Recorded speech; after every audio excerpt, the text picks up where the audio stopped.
As you well know by now, the talk is tough from both sides, but today there is word the administrations have been in touch with the regime for months through a diplomatic back channel. That from the Associated Press, first to report that.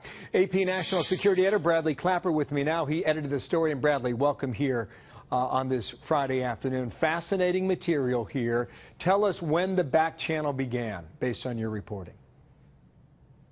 So this back channel has existed on and off for a long time, going back to previous administrations, but it went cold under the last months of President Barack Obama's tenure.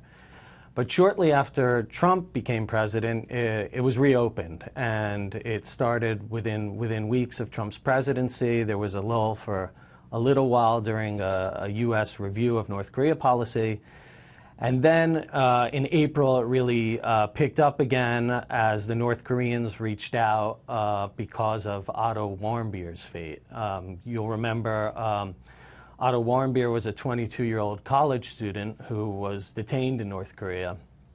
And an American diplomat named Joseph Yoon traveled to Pyongyang, brought him home in an unconscious state, and days later, Warmbier died. So was that the impetus to start talking again, or was it about the nuclear issue, or do you know?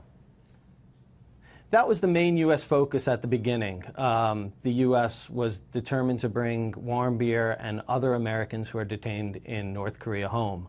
Only Warmbier's been brought home, but what wasn't known was that after Warmbier's return and heavy criticism of North Korea for the state he came home in, the talks continued, and they've touched on matters beyond U.S. detainees in North Korea, also on the broader terrible state of U.S.-North Korean relations.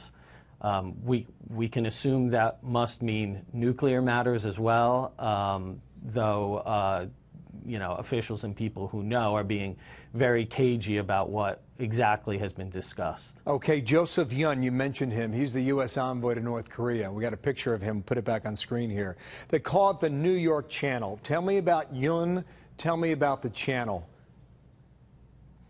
So Yoon is an experienced, well-heeled diplomat, specifically on Asia matters. He's been in a leadership position at the State Department on Asian matters for a number of years. He's been meeting regularly with a senior diplomat at North Korea's UN mission named Park. They've been, you know, communicating in different means every few weeks or whatever, on a regular basis.